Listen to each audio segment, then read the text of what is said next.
Xalqning qadrli ixlosmandlari. Bugungi musiqiy ko'rsatuvimiz asrlar osha ota-bobolarimizdan bizga meros bo'lib kelayotgan xalqimizning shodiyona kunlarida o'zining yoqimli ovozi bilan, sadolari yu navolari bilan hamisha ardoqda bo'lib kelayotgan Surnay cholg'usiga bag'ishlanadi.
Bugungi ko'rsatuvimiz asosan Farg'ona, Toshkent, Andijon vohalariga mansub bo'lgan Surnay cholg'u yo'llari haqida fikr yuritamiz. Azizlar, o'zingizga ma'lumki, mana shu davrgacha bizga olis tarixdan, ya'ni o'tmishdan o'zlarini ustozlaridan o'rgangan ko'plab kuylarni, Surnay yo'llarini hozirgi avlod vakillariga yetkazib kelayotgan va ana shu yo'lda kamarbastalik qilayotgan aziz mehtarlarimizning nevaralari, evara shogirdlari bugun studiyamiz mehmoni. Mana ko'rsatuvimiz boshlanishida siz azizlar ularning ijrolarida o'zbek xalq musiqalaridan biri, ya'ni Sarbozcha kuyini tingladingiz. Hozir esa yana bir kuyga navbatni bersakda, so'ng suhbatimizni davom ettirsak.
Hozir men mamnuniyat bilan so'zni G'ayratjon Ahmadjonovga beraman.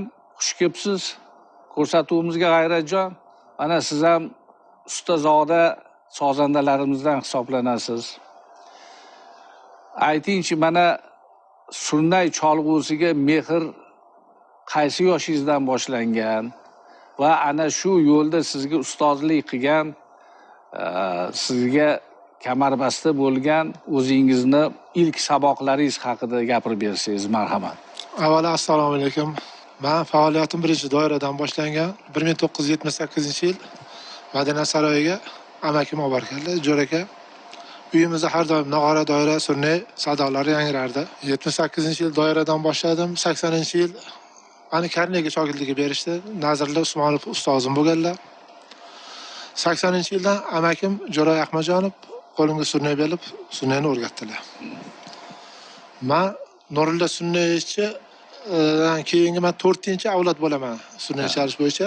Nurilla aka Ubaydullayev, Mahkam aka Sobirov, Jo'ra Ahmadjonov keyingi avlod mana bizlarning nimalar, bolalarimiz, o'zimiz.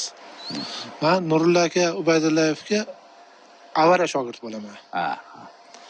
Bu yoqda men ixlos qilib o'rgangan ustozlarim birinchisi amakim Jo'ra Ahmadjonov. Bu yoqda Komil buva Sultonov, Rejimat aka Nishonov, Sobir aka Nishonov, Ahmadjon Hojiboyev, Ahmadjon Sobirov, Mahkam ota Sobirov. Bularga ixlos qilib shu kasbi egasi bo'ldik.